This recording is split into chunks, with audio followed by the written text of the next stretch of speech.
sofredores. Bem-vindo, amigos do Futebol na Veia, tudo bem? Antes de a gente começar, já vou pedir para vocês deixarem o like e se inscreverem aqui no canal do FNB.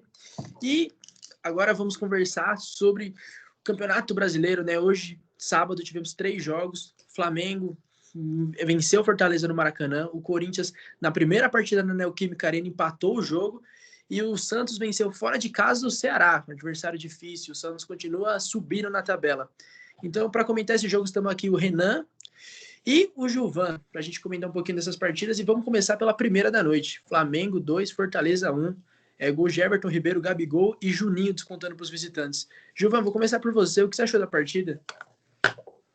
Primeiramente, boa noite a todos.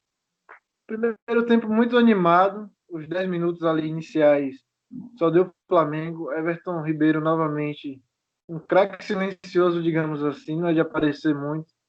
Talvez de todos ali do elenco do Flamengo, ele seja o que menos midiático. Jogou muito, fez o gol. E assim, o Fortaleza veio com uma boa proposta, uma proposta reativa. Esperar um pouco o Flamengo sair no contra-ataque, tendo em vista que Isla, lateral direito, apoia muito bem, mas na hora de recompor defensivamente deixa um pouco a desejar ainda. E assim surgiu o gol do Fortaleza, de pênalti. Uma jogada ali com o Oswaldo. Inclusive, Isla sofreu um pouco com o Oswaldo ali na partida, no primeiro tempo. Oswaldo partiu para cima. Foi um Flamengo que em alguns momentos não lembrou aquele do ano da temporada passada. Muito torcedor já criticando. E aí voltou para a segunda etapa, o jogo caiu, teve um declínio. As duas equipes acho que sentiram, e também as muitas mudanças, assim como mudanças agora nos jogos, permitiram que o jogo ficou desconfigurado. Os times muito desconfigurados, com várias alterações. E aí, na entrada de Gabigol, no lugar de Pedro, logo na volta do intervalo, Gabigol foi feliz e fez o gol da vitória para o Flamengo. Inclusive, ele saiu chateado, né? Não sei se foi por conta que voltou no banco, enfim. Não vi essa notícia ainda, mas acho que todo início de trabalho é assim. Apesar de não ter jogado muito bem, não está jogando bem, não está correspondendo pelo menos aquilo que a torcida espera, acho que está no caminho certo. Acho que o Flamengo vai conseguir deslanchar aí em breve. Bom, Renan, o Flamengo chegou à segunda colocação no Campeonato Brasileiro, ainda pode ser ultrapassado por São Paulo, Atlético Mineiro, Fluminense e Vasco, só que o Fluminense e Vasco é por saldo de gol, né? E, assim, mas o Flamengo voltou, jogou muito bem contra o Bahia no meio de semana. Hoje fez um primeiro tempo interessante, mas também deixou para ganhar bem no finalzinho do jogo ali, com o gol do Gabigol. Você acha que o Flamengo está começando a voltar aos trilhos? E também sobre essa disputa no ataque, o Pedro fez 2 gols contra o Bahia, o Gabigol fez o gol da vitória hoje. Quem seria o seu centroavante titular, Pedro ou Gabigol?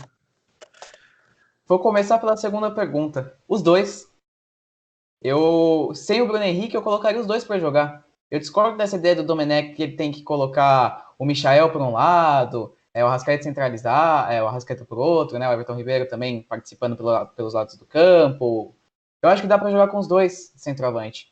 O Michael hoje não foi bem, na verdade, não vem fazendo o que é esperado dele, tudo que ele fez pelo Goiás.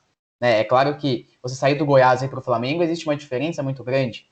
Mas eu hoje colocaria o Gabriel e o Pedro juntos, eu tentaria jogar com os dois. Por que não o Gabriel como um segundo atacante?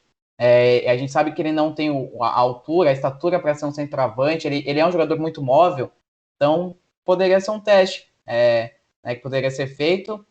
E sobre a sua primeira pergunta, esse time do Flamengo ainda não me convence. O time do Torrent não me convence ainda, eu acho que comete muitos erros defensivos, é uma equipe muito fragilizada na defesa ainda, não está tão bem postada quanto era na época do Jorge Jesus. Tem alguns lampejos daquele time, como foi contra o Bahia.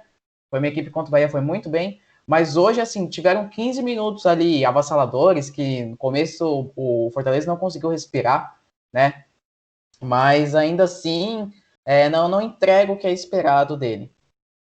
Então eu acho que o Flamengo ainda tem muito a trabalhar para ser aquela equipe que foi no ano passado, talvez não consiga chegar a esse ponto, mas para ser próximo disso ainda, para mim, falta muito, esse time ainda não me convence.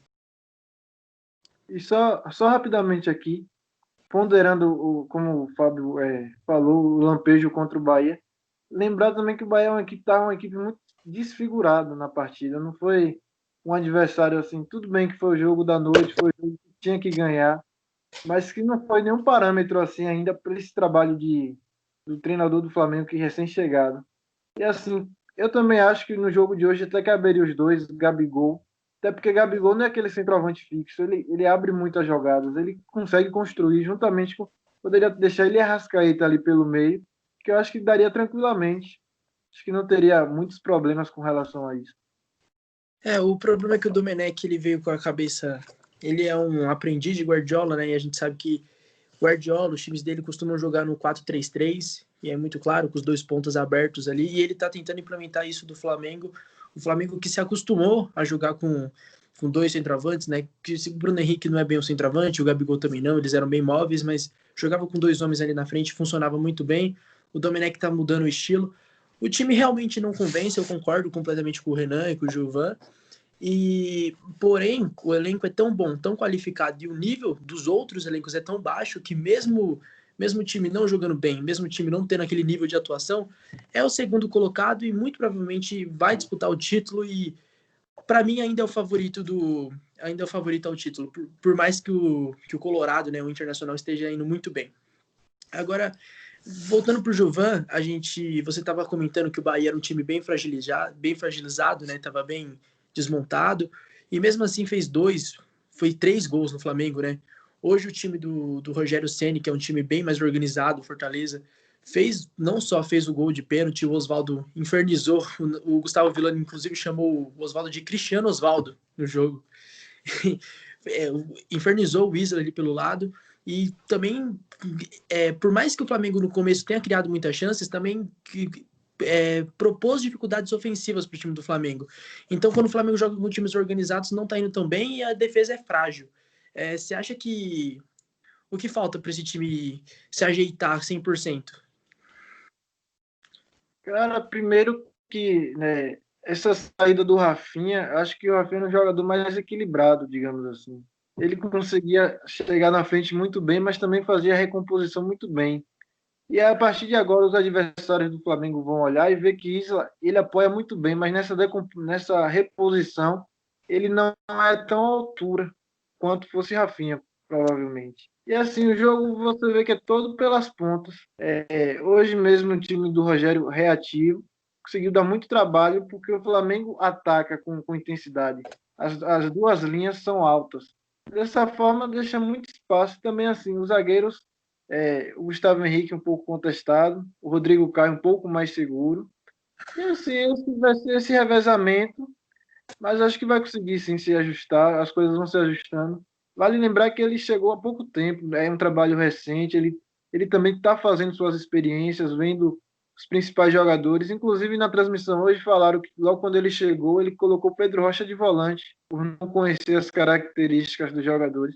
Eu acho que vai ser um trabalho que leva tempo. Basta, claro, como você falou, o campeonato fraco permite esses testes, digamos assim. As equipes não dão muito trabalho, porque as equipes vão jogar contra o Flamengo, vai ser como Fortaleza hoje, jogar de forma fechada, dando todo o espaço para o Flamengo. Então, acho que o Flamengo não vai ter muitas dificuldades no campeonato, não. E chegar lá na frente também concordo que é o favorito para ganhar o título. Gilvan, já me fala também qual que é o seu destaque da partida. Destaque da partida. Eu coloco o Everton Ribeiro. Sou muito fã dele. Acho que melhor jogador do Brasil em atividade hoje. Já acho isso há algum tempo.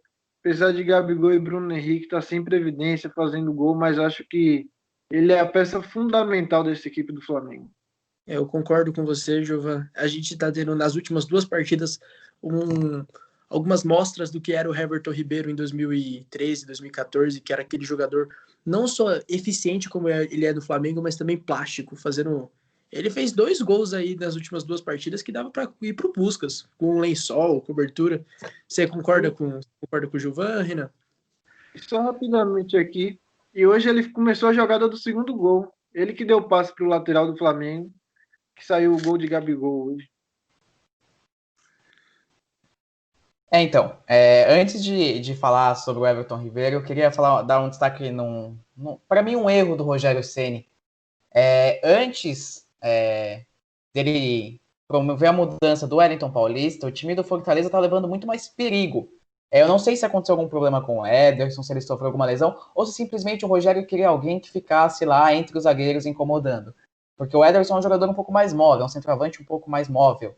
Então, enquanto o Ederson estava em campo, o time do Fortaleza era muito mais rápido na transição. Era um time que pegava a bola e partia para o ataque com os seus jogadores, seja o Oswaldo, o próprio Ederson. O Marlon foi uma substituição no segundo tempo que o Rogério Ceni promoveu e tirou ele de campo, que para mim também foi mais um erro, porque era um jogador que estava transitando pelo meio do campo e levando perigo. Então, eu acho que o Rogério Ceni erra nesse quesito. O Fortaleza, até ele fazer essas substituições, estava bem no jogo. Estava levando perigo, assustando o Flamengo dentro do Maracanã, né? Mas, enfim, foi um erro. E sobre o Everton Ribeiro, sem dúvidas é o destaque do jogo. Eu até queria fazer uma comparação aqui, né? Na verdade, só um trocadilho com o nome, com o apelido e tal. A gente tem o Dodô, que é o artilheiro dos gols bonitos. Para mim, o Everton Ribeiro é o meia dos gols bonitos.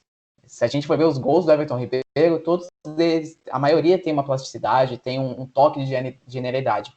O Everton, como o Gilvan falou, não tem uma evidência, ele não é um jogador midiático, mas ele é essencial no time do Flamengo, tanto que tem proposta aí de time do Catar para ele e tudo mais, e mesmo assim a diretoria quer ficar com ele. É um jogador indispensável nesse time hoje. O Flamengo, como já foi dito, né, com a vitória chegou à segunda colocação, 14 pontos, e o Fortaleza com a derrota continua em 11º com 8 pontos. O Fortaleza joga quarta-feira às 18 horas contra o Sport no Castelão, e o Flamengo enfrenta o Fluminense como visitante, mas no Maracanã novamente, quarta-feira às 9h30. E agora vamos para o segundo jogo da noite, talvez o pior jogo da noite, né, para variar, o jogo do Corinthians, não na nova, né, mas na renomeada Arena, Neoquímica Arena, empatou de 2-2 contra o Botafogo. Os gols foram do Fagner e do Jô para os mandantes, e o Bruno Nazário e o Calou empataram para os visitantes. Então, primeiro, eu quero perguntar para o Renan, nosso querido goleiro aqui, né, se ele achou falha do Cássio, que acho que é o principal assunto da internet, e o que ele achou da partida. Eu não sou ninguém para falar do Cássio, né? Já tive meus tempos de goleiro, mas foi no salão, não tem muita relação, mas estamos aí. Para mim, sim, falha do Cássio.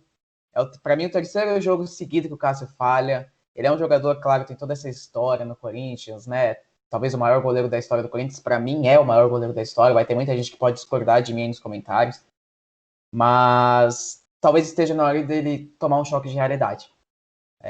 Assim como foi há uns anos atrás, quando ele foi para o banco, o Walter assumiu a titularidade.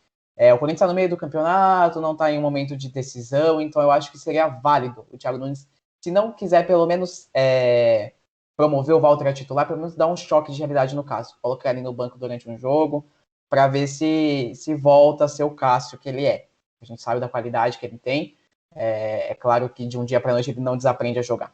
Então, talvez um choque de realidade no Cássio seria necessário. E sobre o jogo, o Botafogo foi melhor em tudo. Em tudo, desde o primeiro tempo até o final do jogo. Para mim, errado não, mas é injusto com o Botafogo o que aconteceu no final, tomar o gol do jeito que foi, porque o Botafogo, na maior parte do jogo, foi melhor do que o Corinthians. A segunda etapa do Corinthians foi mais ativa, foi um time que buscou mais o gol, até porque precisava vencer em casa. E aí acabou que aconteceu o gol do Calu, falha do Danilo Avelar para mim também, porque um zagueiro não pode esperar o atacante vir de encontro a ele. Do jeito que foi, a bola foi esticada, se o Avelar dá um passo para frente, ele tira aquela bola, tranquilo. Mas não, ele esperou o Calu chegar na bola para tentar dar o bote. Então é mais uma falha, é claro que ele está se adaptando a esse processo de se tornar zagueiro, mas talvez entre no mesmo caso do Cássio. Está na hora de ir para o banco, o Bruno Mendes é um bom zagueiro de seleção uruguaia, novo, tem muito potencial. Eu acho que o Thiago Nunes pode pensar nisso. Mas o jogo do Corinthians, no geral, foi péssimo. Péssimo, uma equipe apática, uma equipe que pouco cria. Como eu já disse em debates anteriores, inclusive na live do pós-jogo do São Paulo, eu falo que a equipe do Corinthians, os únicos jogadores que jogam de frente pro gol são o Gil e o Danilo Avelar. São os únicos jogadores que pegam com a bola de frente pro gol, porque meio campo sempre de costas, laterais sempre de costas, atacante sempre de costas pro gol, assim uma equipe não consegue criar. E aí o Thiago Nunes também, para mim, também erra na escalação, colocar o Arauz, que não vem vindo bem, o Luan sofreu uma lesão, não pôde jogar, tudo bem, testou o Otero, contratou o cara, tá na hora de colocar para jogo, se contratou ele a pagar, claro, por empréstimo, mas pagando o salário alto do Otero, tem que colocar ele para jogo. Segundo tempo ele entrou bem, fez até um gol, isso aí a gente conversa depois, se foi e ajusta a invalidação do gol ou não, mas fez aí, pelo menos tenta alguma coisa, um jogador que tenta, diferentemente do que eu tenho visto de Arauz e Luan. E, enfim, é um jogo apático do Corinthians, o Botafogo merecia ter vencido. Concordo com você, eu acho que também, além dos erros de Cássio e Danilo Avelar, também no segundo gol, no erro do Danilo Avelar, eu também vi um erro do Gil ali, que ele estava muito mal posicionado, parecia que ele estava marcando o Fagner ali, porque não tinha um jogador do Botafogo ali, ele não estava no lance. Foi um jogo, a gente fala muito do Palmeiras, que é difícil ver os jogos do Palmeiras, mas do Corinthians também não tá muito melhor. Vai ser, quarta-feira vai ter um derby, vai ser um dos piores derbys dos últimos tempos, porque as duas equipes não conseguem produzir. O pessoal culpa muito o Thiago Nunes, você até falou que o Thiago Nunes deveria colocar o Cássio no banco, porém, um cara que tá pressionado, que tá com a torcida o tempo inteiro questionando ele, e inclusive eu não acredito que a culpa seja 100% dele, o elenco do Corinthians é fraco, falta peças, falta opções, aí ele colocar o maior goleiro da história do clube, dos maiores ídolos no banco, se o resultado não vier, ele vai ser muito mais questionado do que ele já tá sendo. Eu acho que tudo isso pesa, mas o Thiago Nunes, eu acho que a gente, é como tá sempre sendo falado, o Corinthians tá vindo há anos, desde 2008, com o Mano Menezes, 2008, com esse estilo de jogo defensivo, o Thiago Nunes está tentando mudar a dinâmica e eu acho que ele precisa de mais do que 8 meses para mudar. Quer dizer, 8 meses, bem menos que isso por causa da parada da pandemia. Você acha que Gilvan, você acha que o Thiago Nunes deveria cair? Se caísse, quem você traria para o lugar dele?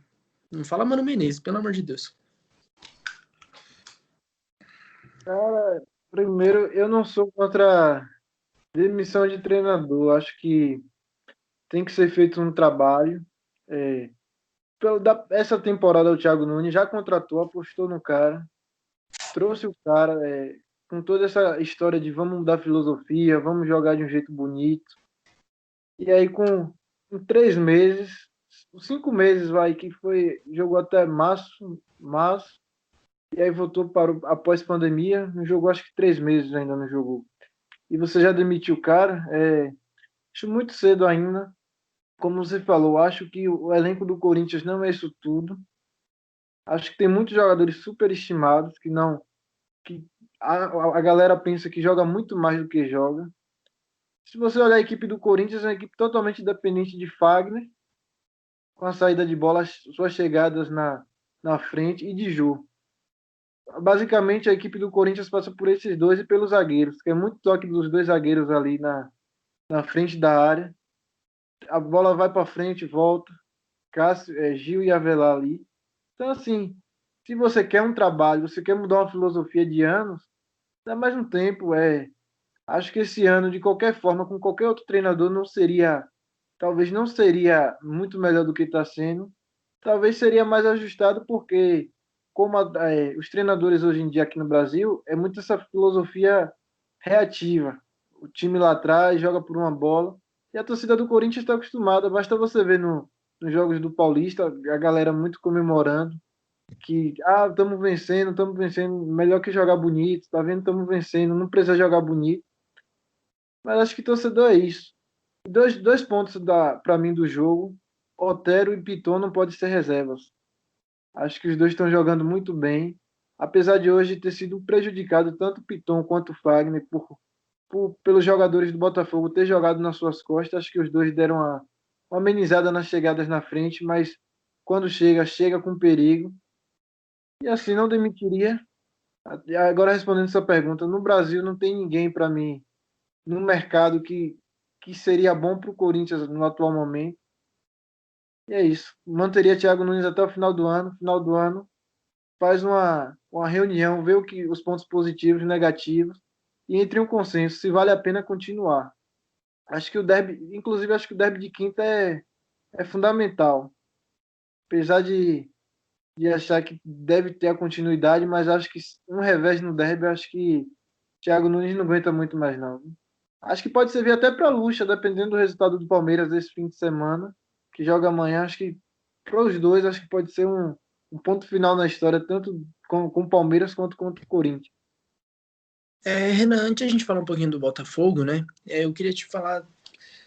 A arbitragem foi muito presente nessa partida também. Teve o pênalti do Corinthians, né? Que o Fagner converteu, que muita gente não achou pênalti. E também teve o gol anulado do Otero, que eu discordo da forma. Não discordo da falta, mas eu acho que o VAR não deveria interromper nesse tipo de lance interpretativo. O árbitro viu o lance, acho que a gente tem que manter a visão do árbitro em campo. Ele vai lá ver na câmera, é completamente diferente a impressão dele. Acho que da mesma forma que aconteceu com o Botafogo no jogo contra o Internacional, o segundo gol, que foi uma falta lá no início da jogada, que o juiz viu, não achou falta, depois o árbitro chamou. Eu acho que esses erros de protocolo estão atrapalhando muito o campeonato. Eu não sei se você concorda comigo, queria que você desse sua visão também sobre o pênalti e o que você acha que a arbitragem atrapalhou o jogo de alguma forma. Bom, vamos lá. Sobre o pênalti, vamos falar na ordem cronológica dos fatos. Sobre o pênalti, eu acho que foi. O Gustavo Mosquito, ele tá na frente do zagueiro do Botafogo, não me lembro se é o Marcelo Benevenuto, se não me engano é ele mesmo. E aí acaba que, mas o Mosquito não ia alcançar a bola. Mas a mesma coisa vai acontecer no lance lá que anulou um gol. O João não ia alcançar aquela bola, o zagueiro do Botafogo não iria alcançar aquela bola, né? A falta acontece. Então, acho que o pênalti foi bem marcado.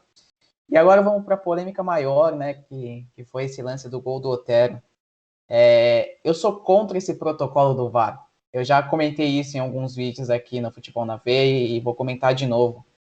Eu acho que se existe uma falta no lance, independente se ela seja da interpretação do árbitro em campo e o VAR não deveria intervir, ela tem que ser marcada.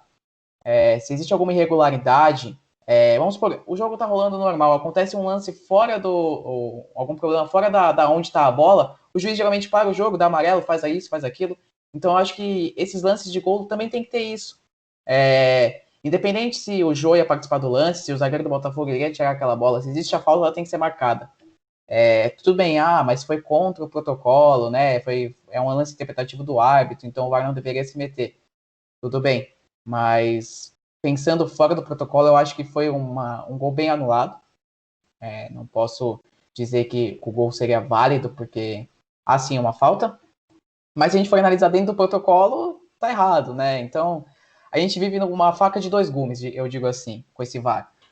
Mas se a gente for analisar sem ele, pensar só no lance em si, a falta existiu e o gol foi bem anulado. Acho que ficou claro. Não, o gol foi bem anulado sim, porém eu acho que isso dá margem para acontecer o que vem acontecendo, para o VAR procurar pelo em ovo, como a gente vem falando. Aí todo gol ele vai ficar procurando aquela jogadinha fora do lance que o árbitro viu, não achou normal, vai chamar lá e vai ver, o atacante empurrou o cara lá dentro da área e vai anular o gol. Então eu acho que o VAR devia ser mais claro. Eu acho que é assim, Fábio, desculpa te interromper, só para não perder o que você está falando.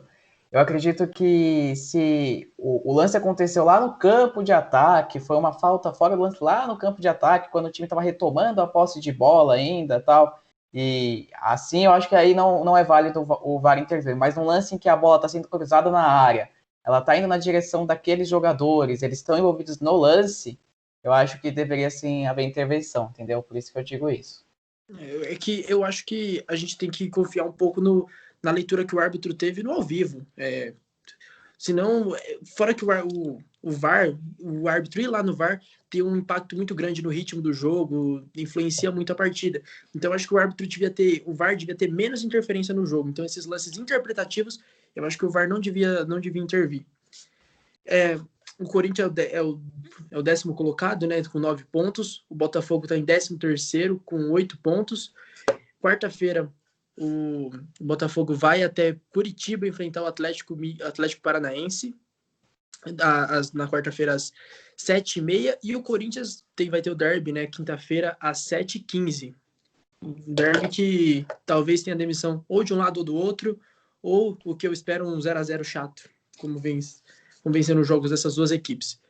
E agora vamos para o jogo que estava muito bom. O segundo tempo estragou.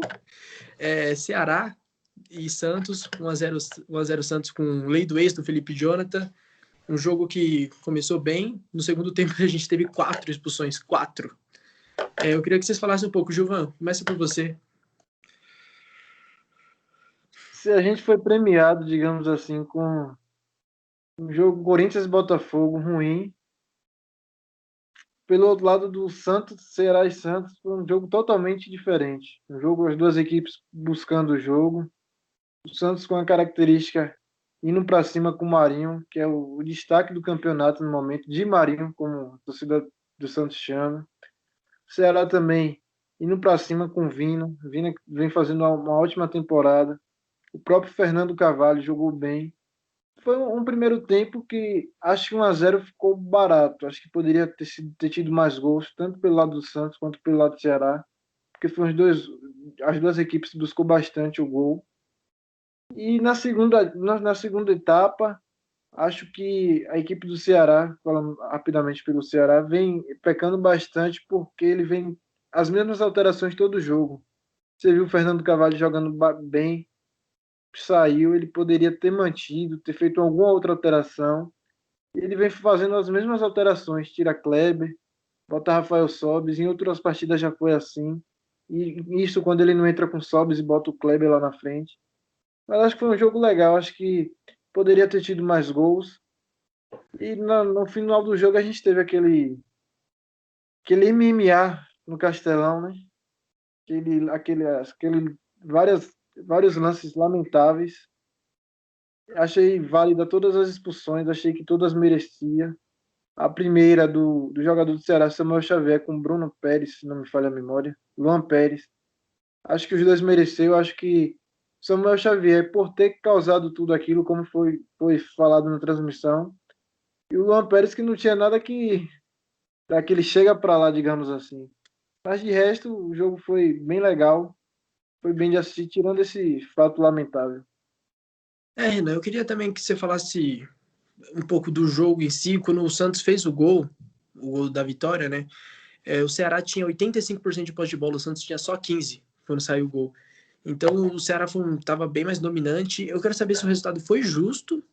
E, bom, assim, agora tirando um pouco de lado das expulsões, mas continuando no lado da arbitragem, o Ceará reclamou muito da arbitragem até antes das expulsões. Falou que ela prejudicou muito o time nordestino. Você concorda?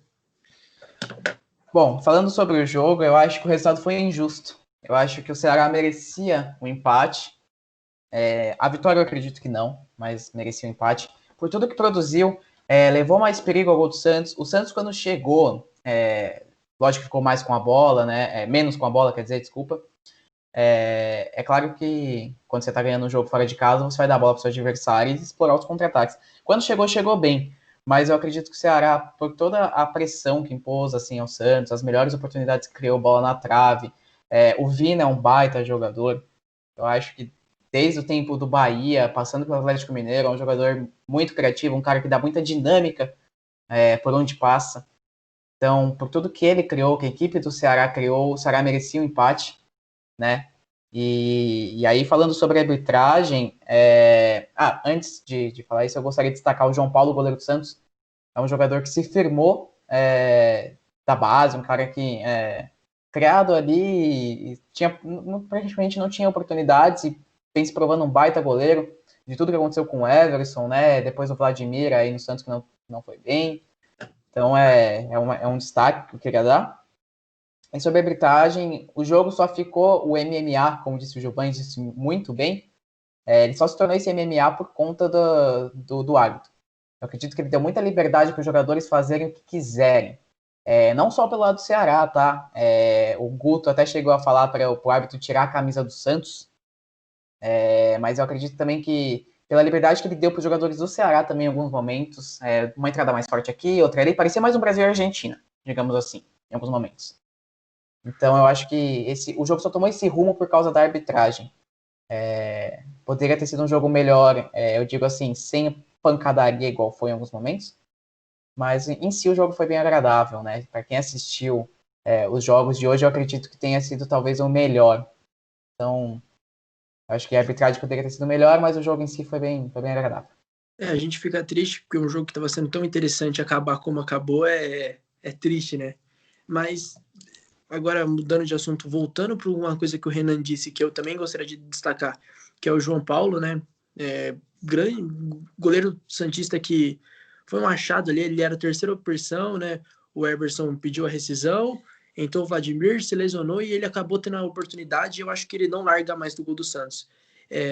Queria que você falasse um pouquinho das boas defesas que ele fez, ele interviu bem, e você acha que se não tivesse acontecido tudo o que aconteceu no jogo, o Ceará teria empatado teria empatado o jogo no final da partida? E queria que você destacasse um pouco a atuação do João Paulo, se para você ele também é o destaque da partida, porque para mim e para o Renan eu queria saber se é unânime. É unânime, sim. Achei que foi o melhor jogador do partido. E é mais um achado do Santos. O Santos que tem essa vasta coleção, digamos assim, de revelar jogadores. Achou mais um. Talvez se não tivesse acontecido tudo isso com o Everson, talvez ele não tivesse tido esse espaço, talvez precisasse ir para uma outra equipe para poder mostrar serviço. E agora falando um pouco da partida, acho que conseguiria um empate sim. Acho que o Santos estava naquele momento do jogo mais administrando o jogo. Acho que o Santos ter feito o gol no primeiro tempo entrou muito naquela cultura do futebol brasileiro e até do seu treinador. Fez o gol, vamos segurar aqui, vamos jogar por mais uma bola, ver no que dá, segurar bem o adversário, saber sofrer é a expressão do momento. Acho que o Ceará conseguiria assim, até porque Samuel Xavier é uma peça importantíssima no Ceará. Ele, ele é um jogador que chega na frente, cria jogadas para a equipe do Vozão, finaliza bem, cruzamentos certeiros. Acho que conseguiria um empate sim. Acho que as mexidas de Guto Ferreira fizeram bem para a equipe. Acho que o Sobis entrando, ele dá uma mobilidade maior. E acho que conseguiria um empate sim. E poderia ter tido tanto de gols como foi de cartões, né? Poderia converter em gols e cartões aí. Acho que ficaria muito mais legal pro espetáculo. Ô, Gilvan, sabe o que eu esqueci? Esqueci de pedir o destaque do jogo do Corinthians e Botafogo. Destaque do Corinthians e Botafogo. Cara, eu vou de Fagner. Vou de Renan? Fagner pelo lado do Corinthians e Calu pelo lado do Botafogo. Fez o primeiro gol e acho que vai deslanchar fazer gol nesse campeonato. Acho que ele Honda vai dar muito trabalho aí nesse Brasileirão. Eu vou de Caio Alexandre. Eu acho que é um cara que dá uma dinâmica muito legal para esse time do Botafogo. Ele desarma, ele participa do ataque, é uma cria ali do Botafogo, né? É um menino que tem ganhado espaço. Então eu vou de Caio Alexandre, por tudo que ele fez durante o jogo. Se tivesse que destacar alguém assim pelo lado do Corinthians, eu colocaria o Otero. Foi um jogador que entrou e tentou alguma coisa nesse time. A gente vê o Corinthians muito apático durante o jogo e é um cara que nem foi para bater a falta do meio campo, igual foi em 2 lances, basicamente. Mas ele pelo menos tenta, algo que falta nesse time do Thiago Nunes. E só rapidinho, fazendo um adendo, né, acrescentar, na verdade. Uma coisa, o Thiago Nunes, ele para mim, erra muito quando ele tira o cantilho dos jogos. Já é o terceiro jogo, se eu não me engano, que ele tira o cantilho durante o jogo. Pode ser que o jogador peça para sair, que o jogador canse, mas é o jogador que mais cria no time do Corinthians, né? Que mais acerta passes, que mais tenta. Então eu acho que o Thiago Nunes peca muito nisso. A única explicação que eu vejo para essa substituição é a falta de ritmo do Cantilho. Da mesma forma que contra o Goiás ele tirou o Camacho ali no início do segundo tempo, também foi um erro. Eu acho que ele substitui mal, ele insiste em algumas peças que não estão dando certo. Mas assim, eu prefiro não entrar nesse mérito, né? Eu espero que seja algum problema físico do Cantilho e não que ele veja o Cantilho como algo que está jogando mal no time do Corinthians, porque eu acho que ele é a única peça de armação do time do Corinthians. Agora voltando para o Ceará é o 8º colocado, com 10 pontos, e o Santos está subindo muito nas últimas rodadas, está em 7º com 11 pontos.